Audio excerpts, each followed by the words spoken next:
Olá a todos, bom dia. Na videoaula de hoje, iremos falar sobre sintonia de controladores do tipo proporcional, integral e derivativo, mais conhecido como PID, e bastante utilizado no meio industrial. Novamente, vamos usar as técnicas do lugar de raízes para sintonizar o controlador, que se baseará no método visto anteriormente para os controladores PI e PD.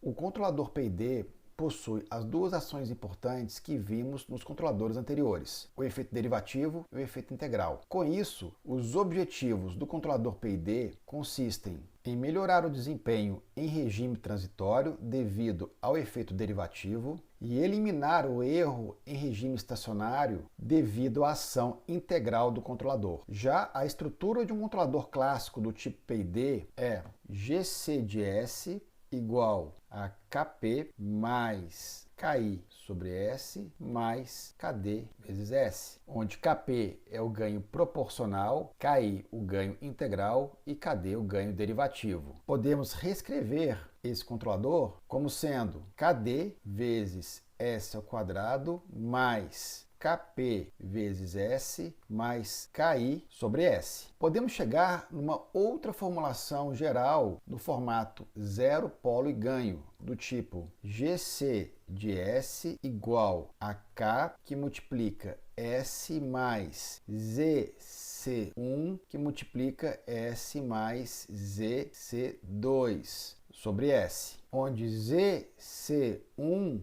é o primeiro zero do controlador e ZC2 o segundo zero do controlador, além do ganho K do controlador PID. Se nós desenvolvermos a equação aqui deste controlador nesta forma zero polo e ganho, a gente chega na seguinte estrutura: K que multiplica S ao quadrado mais K que multiplica ZC1 mais ZC2 vezes S mais K, ZC1, ZC2 sobre S. Então, com isso, a gente consegue fazer a equivalência entre a estrutura Kp, Ki e Kd e zero polo e ganho da seguinte forma: Kd igual a K, Kp igual a K, que multiplica ZC1 mais ZC2, Ki igual a K, que multiplica ZC1 vezes ZC2. Então, a sintonia do controlador PID consiste na obtenção de dois zeros, ZC1 e ZC2, e um ganho K. Isso, obviamente, é o equivalente à obtenção dos três ganhos, Kp, Ki e Kd. Então, são três parâmetros que precisamos definir agora o procedimento de projeto do PID para a obtenção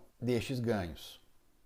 Então, feitas as considerações iniciais, precisamos definir quais passos devemos fazer para sintonizar o controlador PID utilizando o método do lugar das raízes. Então, a primeira coisa a ser feita é saber onde estamos no sistema não compensado, que irei chamar aqui por NC. Ou seja, precisamos saber qual é o desempenho do sistema no seu ponto de operação não compensado. Com a definição do ponto de operação do sistema não compensado, precisamos definir a melhoria necessária para atender a resposta transiente do sistema compensado, ou seja, definir os polos do sistema compensado que atendam desempenho em regime transitório. Então, reparem que o objetivo inicial é trabalhar com o regime transiente, ou seja, o próximo passo será projetar um proporcional derivativo para atender às especificações desejadas para o transitório. Então, neste ponto, é usar rigorosamente os mesmos passos vistos na última videoaula. Ao final, é importante simular o modelo para verificação dos requisitos e reprojetar caso seja necessário realizar alguma alteração. Com o proporcional derivativo projetado, o objetivo agora é não alterar o regime transitório, que já está ajustado. Assim, a gente agora passa para o projeto de um PI,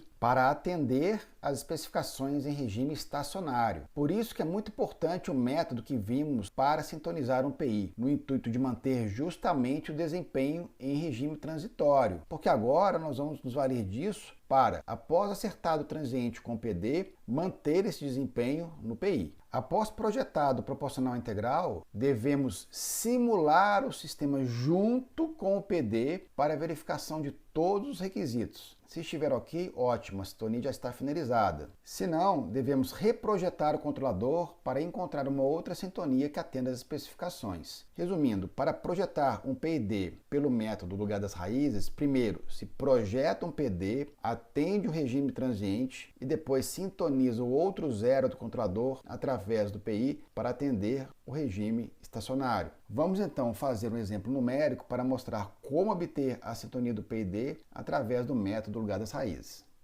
Neste exemplo, vamos projetar um PID para atender um tempo de pico de 1.047 segundos com fator de amortecimento de 0.8 e sem erro em regime estacionário para uma entrada integral. A planta G de S é igual a K sobre S mais 1, S mais 4, com realimentação unitária. Vamos também comparar os resultados do sistema compensado versus sistema não compensado. Como vimos no procedimento de projeto, o primeiro passo é identificar o ponto de operação do sistema não compensado. Então, neste ponto, vamos traçar o lugar de raízes para esse sistema e encontrar o valor de K para o fator de amortecimento de 0.8 que obtemos diretamente do gráfico. Então, aqui está o lugar de raiz, é um sistema de segunda ordem clássico e possui este formato. Então, nós já estamos acostumados a fazer. Procurar no lugar de raiz o valor para que se igual a 0.8. Então, está aqui o ganho 5.76 para um damping de 0.8, polo e menos 2.5, mais ou menos 1.37J. Temos o equivalente dele aqui na parte imaginária, complexo conjugado. Como nós não precisamos dessa vez encontrar os polos em malha fechada do sistema compensado comparado com os polos do sistema não compensado,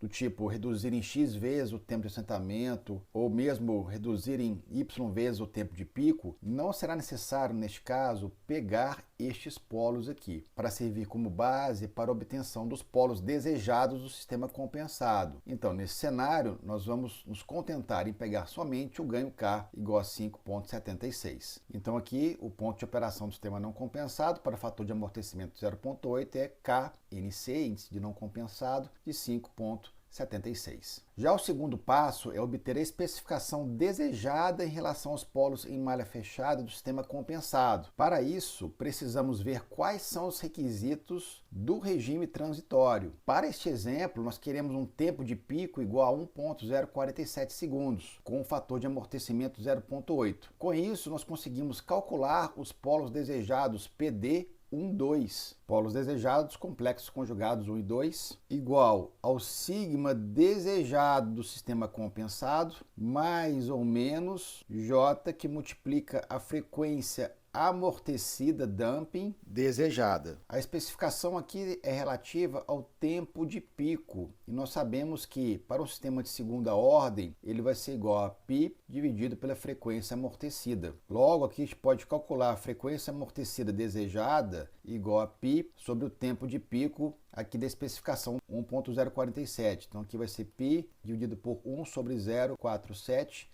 e que podemos obter ômega d desejado igual a 3 radianos por segundo. Então encontramos aqui a parte imaginária, mais ou menos 3J. Agora falta encontrar a parte real dos polos desejados. Então aqui nós temos no plano complexo a frequência amortecida igual a 3 radianos por segundo e sabemos que o cosseno de θ é igual ao fator de amortecimento, que é igual a 0.8. Logo, sigma vai ser igual a 3 sobre a tangente de θ. E θ é o arco cosseno de 0.8. Procedendo com esses cálculos, nós vamos encontrar que o sigma desejado vai ser igual a 4. Como a gente está na parte negativa aqui do eixo real, o sigma tem que ser negativo, porque os polos têm que ser com parte real negativa para serem estáveis. Assim, a gente chega que os polos desejados, 1 e 2 complexos conjugados, tem que ser menos 4, mais ou menos 3J. Então, com os polos desejados calculados do sistema compensado, que atende o regime transiente, o próximo passo vai ser projetar o proporcional derivativo da forma como nós vimos na última videoaula. O objetivo é primeiro tratar o regime transiente com a adição do efeito derivativo e depois focar no estacionário com a ação integral. Lembrando que a estrutura de controlador PD, vamos chamar aqui de GC subscrito PD de S, vai ser igual a K, vou colocar aqui PD, que multiplica S mais ZC1, onde ZC1 é o primeiro zero do controlador referente ao proporcional derivativo. Então, no plano complexo, vamos marcar os polos menos 1 e menos 4 e também o zero do controlador ZC1, que temos que achar o seu posicionamento. Aqui nós colocamos de forma aleatória no eixo real para facilitar na análise da condição angular do LGR. E por último, nós temos também o polo desejado, menos 4 mais 3J. Lembrando que não é necessário fazer o polo com a parte imaginária negativa, só a parte positiva já é o suficiente. Então agora nós vamos traçar os vetores de cada um dos polos e do zero até o polo desejado. E com isso a gente obtém o ângulo θP1 do polo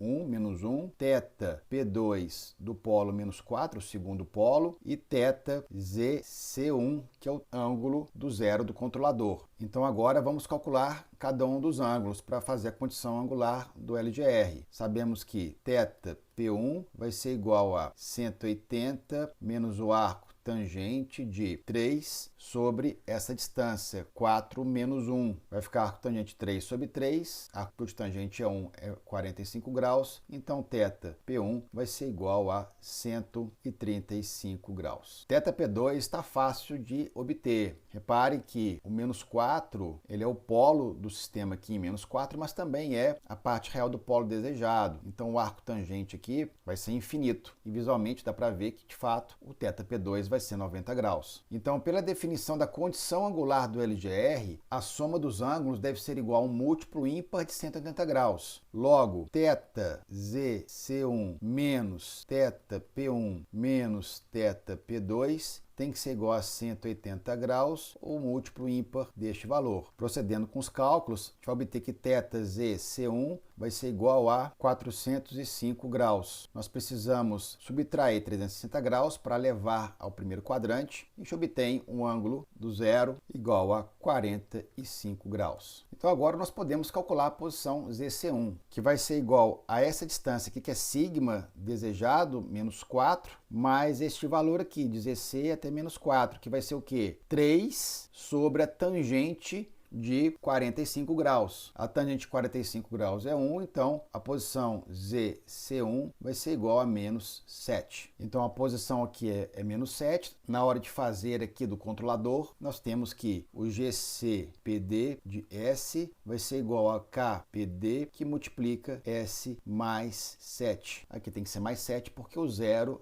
é menos 7, que é a raiz do numerador. Então agora falta obter KPD, queremos buscar no lugar de raízes. No lugar de raízes vai ser GCPD vezes esse G de S. Vamos então traçar o lugar de raízes referente ao produto dessas duas funções e buscar o ganho KPD para o fator de amortecimento igual a 0,8. Então aqui está o LGR da função de transferência GCPD vezes G, e aqui nós vamos no gráfico buscar o ponto de operação igual a 0,8 para o amortecimento. Encontramos KPD igual a 3 para o polo, menos 4 mais 3J. Também vai ser igual para a parte conjugada, menos 4 menos 3J, o ganho igual a 3. Então, com isso, a gente obtém que a função de transferência do controlador PD é 3 que multiplica S mais 7. Então agora nós vamos traçar a resposta em malha fechada do sistema, comparando o sistema não compensado com o sistema compensado com este controlador PD. Então aqui em azul nós temos a resposta do sistema não compensado e em vermelho a resposta do sistema compensado com proporcional derivativo. Aqui vemos uma redução considerável do tempo de pico e com o bônus deste tipo de controlador que a gente percebe uma melhora no desempenho em regime estacionário, porém sem zerar este erro. Vamos agora para o último passo, que é sintonizar o PI para obter a ação integral necessária no intuito de zerar este erro sem alterar significativamente a resposta em regime transitório. Este último passo, vamos sintonizar o PI para zerar o erro em regime permanente, para uma entrada integral. Vamos relembrar a estrutura do PI. GC de S, vou colocar aqui índice PI, vai ser igual ao KPI, a constante do controlador PI, que multiplica S mais ZC2 sobre S, onde ZC2 é o segundo zero do controlador PID, referente agora ao termo integral. Então, primeiramente, temos que posicionar ZC2 e depois buscar o ganho KPI. O procedimento básico de sintonia de um PI, utilizando o LGR, é posicionar o zero do controlador mais próximo à origem, justamente para manter o lugar de raízes inalterado. Com isso, espera-se manter ou deixar próximo o desempenho do regime transiente do sistema compensado. O problema dessa solução é que nós vimos que, ao aproximar o zero da origem, nós acabamos por introduzir um polo lento, que pode fazer com que o sistema demore a responder até chegar ao regime estacionário. Então é sempre prudente simular o sistema e verificar se a resposta em uma área fechada atende. Se não, é recomendado afastar o zero da origem, de forma a deixar o sistema um pouco mais rápido, mas sempre observando se a alteração do regime transitório está dentro do que foi especificado. Como primeira tentativa, vamos considerar ZC2 igual a 0,5. Então aqui nós podemos considerar agora a função de transferência do controlador GC de S, mas agora na estrutura P e D vai ser igual a K, agora do P e D, que multiplica S mais 7, que é justamente do termo derivativo, que nós acabamos de calcular, que multiplica S mais 0,5, que agora é referente ao PI. Tudo isso sobre S. Então agora nós vamos traçar o LGR não considerando mais um KPI ou um KPD, mas sim um KPID para obter o ponto de operação do sistema em malha, obviamente com a função também G de S, igual a 1 sobre S mais 1, S mais 4, porque o K vai estar embutido todo num valor só, aqui representado pelo KPID. Então vamos traçar o LGR de GC de S vezes G de S e buscar o ganho K para o fator de amortecimento igual a 0,8. Então aqui é o lugar de raiz resultante desta operação GC de S vezes G de S e vamos fazer o mesmo procedimento, buscar aqui o ganho K até chegar em 0,8 e pegar o ganho relativo a este ponto. Então aqui nós introduzimos o zero do controlador em menos meio e que a gente obtém para o damping de 0,8, 2,4. Então agora nós vamos simular o sistema compensado versus não compensado utilizando o KPID de 2,4. Então quando posicionamos o zero do controlador em 0,5, nós obtemos no lugar de raiz um ganho de 2,4 e a gente chega aqui nessa função de transferência do PID 2,4 que multiplica S mais 7, S mais 5 sobre S. Vamos agora executar o comando step feedback para o sistema não compensado versus o sistema compensado e analisar os resultados obtidos para ver se a sintonia atende às especificações do sistema. Então aqui neste gráfico vemos em azul a resposta do sistema não compensado e em vermelho o sistema compensado com o controlador PID. Vemos que de fato o erro em regime permanente foi zerado e o tempo de pico atende às especificações do regime transiente, que está aqui em torno de 1,04 segundos. Mas podemos ver também que o sistema converge bem lentamente para o degrau unitário. Então aqui é uma decisão do projetista. Se de fato essa resposta que atende, a sintonia está ok e o PID está pronto. Ótimo. Agora, se o projetista entender que essa resposta ela precisa convergir um pouco mais rápido, então ele precisa alterar o zero do controlador integral, afastando um pouco mais da origem. Vamos aqui então considerar também esse segundo caso, de deixar essa resposta um pouco mais rápida. Vamos voltar aqui na estrutura do PI e afastar este zero um pouco mais. Como segunda tentativa, vamos posicionar ZC2 em 0,9. Vamos fazer novamente o mesmo procedimento, LGR das duas funções de transferência e buscar o valor de KPID no lugar de raízes. Então aqui o LGR com 0 ZC2 posicionado aqui em 0,9 e vamos buscar o ganho KPID para que seja igual a 0,8. E chegamos aqui no valor de 2,1. Pegamos este ganho e substituímos na função de transferência do PID e agora vamos testar novamente a resposta do sistema em malha fechada, comparando o sistema compensado versus o sistema não compensado. Aqui temos o gráfico do sistema não compensado em azul e do sistema compensado em vermelho. Então, claramente, já vemos uma melhora significativa da convergência da resposta ao degrau unitário. Ele está bem mais rápido do que no cenário anterior. O tempo de pico praticamente não se altera, mas ele vai aqui para casa de 1,12 segundo e com overshoot de praticamente 1%, muito baixo. E, novamente, essa é uma questão para o projetista decidir. Se essa especificação do regime transitório atende com esse tempo de resposta para a convergência do valor final, o PD está pronto e sintonizado. Caso contrário, ele pode partir para uma ressintonia do sistema para achar um compromisso que lhe atenda tanto para o tempo de resposta do regime estacionário quanto aí para o regime transiente. Como orientação para estudo extraclasse sobre sintonia de P&D utilizando o método do lugar das raízes, realizar a leitura do capítulo 9, páginas 373 a 377 do livro Engenharia de Sistemas de Controle. Com isso, encerramos a nossa videoaula de hoje e até o nosso próximo encontro.